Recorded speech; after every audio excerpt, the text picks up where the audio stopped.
Bom dia, boa tarde, boa noite. Eu sou o Levi aqui do canal Sempre Fly e venho aqui para trazer mais notícias do rubro-negro mais querido do Brasil, o Clube de Regatas do Flamengo. Tá? Hoje, mas quer dizer, antes de começar o vídeo, eu gostaria que vocês se inscrevessem no canal, que vocês acionassem o sino da notificação e que vocês pudessem compartilhar os nossos conteúdos. Isso é de muita importância para que o nosso canal cresça cada vez mais e fique cada vez melhor, tá bom? Então, conto com a colaboração de todos vocês. Então, galera, hoje eu vou falar, né? Vou aproveitar que vou falar um pouquinho sobre essa bagunça que tá aí, né? Lá o Ninho do Urubu, né? O Flamengo. O Flamengo hoje se tornou uma grande bagunça por conta dos dirigentes, né, que de forma amadora tentam dirigir um clube tão grande, né, da grandeza do que é o Flamengo hoje, tá? Mas que infelizmente estão cada vez mais mostrando que eles não têm a mínima capacidade de estar à frente desse clube tão grande, tá? O que nós estamos vendo aí é uma aberração.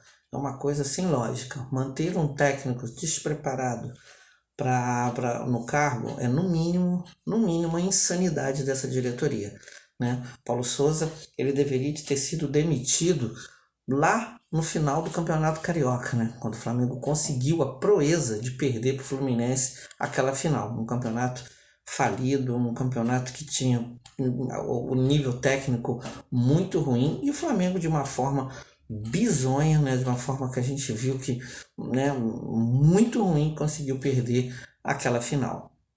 Ali o trabalho do Paulo Souza começou a ser questionado, porque durante o campeonato todo ele usava o discurso de que ele estava usando o Campeonato Carioca para poder, de laboratório, né, para poder preparar o time para realmente as competições que valeriam a pena, que era o Campeonato Brasileiro, a Libertadores e a Copa do Brasil, tá?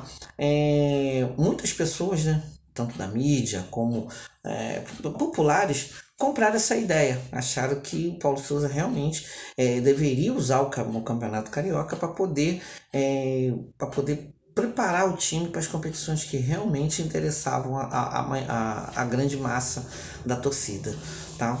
Mas iniciando o campeonato, Libertadores, Campeonato Brasileiro e a Copa do Brasil, a gente viu que tudo aquilo era tudo folclore. O time continua atuando da mesma forma, um time apático, um time sem vontade, um time sem padrão tático, um time que não tem, assim, parece que o time não treina, tá? Isso mostra a incapacidade do nosso técnico, do nosso atual técnico, tá? Não entra na minha cabeça, não tem como, se alguém puder, né, se alguém entende, se alguém puder explicar isso, pode até deixar aqui, né, nos comentários, como que essa diretoria não procurou ver, não analisou o currículo do atual técnico, né? Porque não é possível que eles vão na Europa e não peguem o currículo, que o mínimo que eles tinham que fazer era pegar o currículo do cara e ver o que o cara ganhou, como é que é o estilo de jogo que o cara atua, que o cara adota, qual é a forma de jogar, se isso encaixa com o padrão de jogo que o Flamengo adota, se isso daí vai agradar a torcida, porque não adianta o cara chegar e ganhar, conforme ele tá ganhando porque os jogadores são bons. Ele não tá ganhando porque tem um padrão tático, não. O Flamengo hoje não tem um padrão tático. O Flamengo hoje é um bando dentro de campo que fica correndo atrás da bola, mas tem um jogador, tem 3 ou 4 jogadores ali que faz a diferença e o Flamengo ganha. Ganha dos seus adversários não mostrando absolutamente nada. E é isso que a gente questiona, né? Então, é isso que a gente questiona aqui no canal, assim como outros, de que o Flamengo precisa ter padrão, precisa ter uma tática para poder ganhar. O Flamengo não consegue sair de adversários que jogam retrancados. O Flamengo não consegue sair de adversários que jogam para frente, tá? Então assim, e a gente vê que o time é extremamente mal preparado fisicamente, porque o Flamengo atua num primeiro tempo de uma forma, né, ali intenso e assim, uma forma desordenada, mas intensa, abafando, tentando partir, marcar o adversário dentro do seu campo. Mas no segundo tempo a gente viu um outro Flamengo, um Flamengo cansado, jogadores apáticos, jogadores que parecem não tão interessados no jogo. Então isso daí passa pra gente que Primeiro, o Paulo Souza perdeu a mão desse time. Tá? Perdeu a mão e, assim, perdeu o vestiário, né? Como se fala na linguagem futebolística, o cara perdeu o vestiário. Então não adianta ele chegar lá, ficar gritando dentro do vestiário, chamando a atenção de A, B, C ou D, se os caras não compram a ideia dele. São 11 jogadores contra um. Então, assim, não tem por onde correr.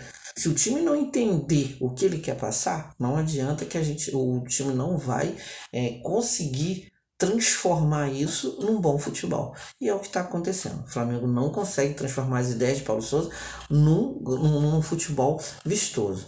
É óbvio que a gente ficou muito exigente, o torcedor do Flamengo ficou muito exigente, porque o torcedor do Flamengo conheceu um time bem treinado, um time que jogava para frente, um time que triturava todos os adversários, que foi o time de 2019, o time de Jorge Jesus. Tá? Então, depois disso, o Jorge Jesus ele deixou esse legado, ele deixou uma forma de jogar que os adversários respeitavam o Flamengo. Aí veio o Domi, conseguiu minar isso, ruir isso. Aí depois veio o Rogério Ceni, conseguiu minar isso. E por último veio o Renato Gaúcho, conseguiu minar. E agora Paulo Souza, que acabou de destruir de vez. Tá? Então, assim, na minha visão, acho que Paulo Souza não tem mais condições de ser técnico do Flamengo. Eu acho que o último resultado agora, esse domingo, agora mostrou isso claramente. E a gente sabe, né? A gente entende, né? Todo mundo às vezes vai falar, mas por que não demitiu ele no domingo? Gente, o Flamengo hoje, ele não tem um substituto pro Paulo Souza. Mas pode botar o do Sub-20. Não tem técnico no Sub-20. O Sub-20 também está sem técnico. Quem assumiu o time do Sub-20 foi o técnico do Sub-17. Né? O técnico que estava atuando, que estava treinando o Sub-17, assumiu o Sub-20. Porque o Sub-20 ele tinha um técnico que foi mandado embora. O Flamengo não tem uma comissão técnica permanente. Não tem, né? Aquela galera permanente lá do clube, que é funcionário do clube. O Flamengo não tem isso. Quando o Paulo Souza chegou lá, mandaram o Mauricinho embora, mandaram o Fera embora, mandaram todo mundo. Esses caras aí, num momento de emergência como esse agora que a gente está vivendo, esses caras poderiam muito bem substituir o atual técnico durante umas 2 ou 3 rodadas do Campeonato Brasileiro até o técnico oficial chegar. Mas o Flamengo não tem. E com isso, o Flamengo tem que manter esse. Está na necessidade, está o que a gente chama numa sinuca de bico, né? Tem que manter um técnico ruim, com um grupo que já não tem mais um pingo de respeito por ele, que já não tem mais o carisma por ele. Né?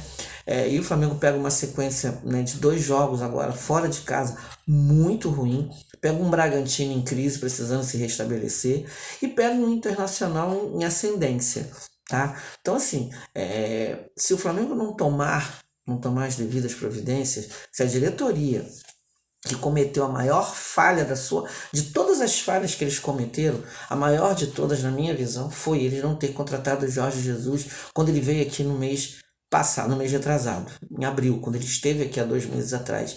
Ele se ofereceu ao Flamengo e essa diretoria, de uma maneira, né, assim, bem amadora, não quis contratar porque alegava que o Jorge Jesus traiu o Flamengo depois de ter renovado. Gente, não interessa.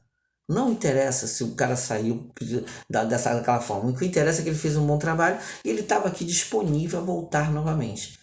Tá? E fazendo um bom trabalho, porque eu tenho certeza que ele poderia até não fazer o trabalho de 2019, que eu acho isso um pouco mais difícil por conta do elenco que está mais envelhecido, mas eu tenho certeza que se ele chegasse lá hoje no Ninho do Urubu, ele seria extremamente bem recebido pelos jogadores, por todo mundo, porque o Jorge Jesus, ele é carismático para os jogadores, ele ganha o vestiário, ele tem aquela maneira estabafolhada dele na beira do campo, mas ele é um técnico que ele consegue passar respeito pro jogador. A forma dele treinar era uma forma que fazia com que o jogador se sentisse à vontade.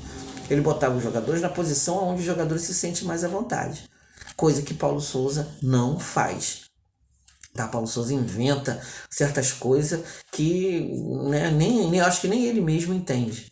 Tá? Então essa foi a maior falha que essa diretoria pôde cometer, foi quando não contratou Jorge Jesus há 2 meses atrás, quando ele estava aqui se oferecendo ao Flamengo, né? Esperou o Flamengo até agora, até semana retrasada, ele estava esperando o Flamengo fazer o convite, essa diretoria não fez, né? Esperou a casa estar toda ruída, né? A estrutura do Flamengo está toda ruída, está uma bagunça só, para poder falar que vai trocar o técnico. Eu estou falando que falar que vai trocar o técnico porque ontem teve uma reunião e o que saiu, né, na imprensa, saiu nos sites, saiu na imprensa esportiva, né, nos canais de YouTube, que Landim autorizou Marcos Braz e Bruno Spindler a começar a monitorar técnicos, né, técnicos disponíveis.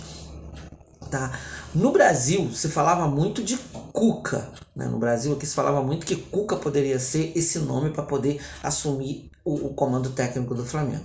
Mas o Cuca é um técnico que ele nunca foi bem visto dentro do Flamengo, tanto dentro como fora. A torcida não tem um carisma por ele, né? Cuca já deu várias declarações, né, muitas das vezes, de que ele tem um rancor, uma mágoa com o Flamengo desde a época de 2007, quando ele treinou o Botafogo, aquele Botafogo, né, que perdeu pro Flamengo o campeonato estadual, e veio aquela história do chororô, aquela coisa de ficar, né, botando a mão nos olhos quando faz um gol contra o Botafogo. Então o Cuca guarda essa mágoa, ele guardou isso no coração, e ele muitas vezes declarou que ele não tem essa vontade toda de treinar mais o Flamengo. E juntou uma declaração que o irmão dele deu, né, por conta de uma fala de um torcedor que botou, se eu não me engano, acho que não sei se foi no Instagram, no Twitter, falando que não era aprovado, que não gostaria do Cuca treinar, porque o Cuca teve lá no passado um problema com a justiça, que não vem o caso a gente ficar aqui falando, mas ele teve esse problema e esse torcedor expôs isso. E o irmão mais velho do Cuca, né, por sua vez, entrou, né, no Instagram, não sei se foi o Instagram ou o Twitter, e começou a usar palavras de baixo escalão com o cara, ameaçando até mesmo, né, o torcedor, né, falando um montão de bobagem, falou muita bobagem, e chamou o time do Flamengo de time de bosta, que o Cuca não ia treinar esse time de bosta, que a felicidade deles era atrapalhar a vida do Flamengo. Então, depois dessas declarações, né, eu acho que isso tornou quase impossível do Cuca assumir o comando técnico do Flamengo. Fica sem, já chega mal visto. Então, eu acho que não seria inteligente, né, coisa que né, a gente também não pode pedir tanto dessa diretoria, tentar contratar o Cuca. Aí surgem os nomes estrangeiros, tá? Os nomes, um nome estrangeiro que está muito bem cotado no Flamengo é o de Leonardo Jardim. Leonardo Jardim é um técnico português, ele está num patamar um pouquinho só mais abaixo do Jorge Jesus, pouca coisa, está no mesmo nível. Foi um técnico que, quando o Jorge Jesus saiu aqui do Flamengo, o Jorge Jesus indicou ele pro Flamengo, tá? Mas na época ele estava sob contrato e não pôde assumir o Flamengo, tá? E agora ele está desempregado e o nome dele fica muito forte e ele aceita conversar com o Flamengo a respeito de uma provável vinda aqui para o Brasil. Na minha opinião, é um nome bom, né? Seria um nome muito interessante. Eu acho que eu já estudei alguma coisa sobre o trabalho dele. É um técnico moderno, um técnico também que, assim como o Jorge Jesus, gosta de botar o time dele para jogar para frente, tá? E eu acho que valeria a pena o Flamengo sim investir nele, tentar pelo menos ter uma conversa e ver a possibilidade dele vir treinar o Flamengo. A única coisa que a gente tem certeza hoje é que Paulo Souza não fica. Paulo Souza, ele está demitido, tá, gente? Pode escrever isso aí. Paulo Souza está demitido do Flamengo. Porém, ele só não saiu por conta desse problema de não ter uma comissão técnica permanente lá para assumir nesse momento, tá? Então, assim, Paulo Souza está fora do Flamengo. A qualquer momento pode ser anunciado a demissão de Paulo Souza, tá ok? Tivemos hoje, também mudando de assunto, né? Agora, tivemos hoje o sorteio da Copa do Brasil, onde o Flamengo, né, por incrível que pareça, né, a bolinha lá não ajudou muita gente. A gente pegou hoje, se não era o melhor time, é o segundo melhor time do Brasil hoje, que é o Atlético Mineiro. Vamos fazer 2 partidas né? Sendo que a primeira é em Belo Horizonte e a segunda é aqui no Rio. Então o Flamengo é um jogo extremamente perigoso. Se o Flamengo já tiver de técnico novo, o técnico só vai ter 15 dias para preparar esse time para essa grande partida, tá? Então, assim, eu acho que não vai ter como ter tempo hábil do técnico conhecer o elenco. Vai ter que ser um voo às escuras mesmo. Não tem jeito. É chegar lá e botar, galera, ó, você gosta de jogar onde, você gosta de jogar ali, aqui, ali, e pronto, e botar para jogar e torcer para a sorte do Flamengo estar num bom dia nessas duas partidas. Tá bom? Vamos ver. Logo na semana seguinte também já tem outra partida, que é a partida importantíssima, que é contra o Tolima, tá? O primeiro jogo lá na Colômbia. Então o técnico novo que chegar já vai chegar com duas pedreiras, com dois pepinos para resolver, né? Classificar o Flamengo na Copa do Brasil contra contra o melhor time do Brasil na atualidade, e na Libertadores, que é o sonho de consumo de todos os flamenguistas. E o Campeonato Brasileiro tentar recuperar o que o Paulo Souza está deixando aí pelo meio do caminho, tá bom? Então, esse aí foi o meu recado de hoje, espero que vocês tenham gostado, tá bom? Mais uma vez peço para vocês se inscrever no canal, né? Colar esse dedo no like aí, compartilhar os nossos conteúdos, porque isso é muito importante para o crescimento do nosso canal, tá ok? Espero que tenham gostado. Um beijo no coração de cada um de vocês. Saudações rubro-negras e ó, isso aqui é sempre Fla.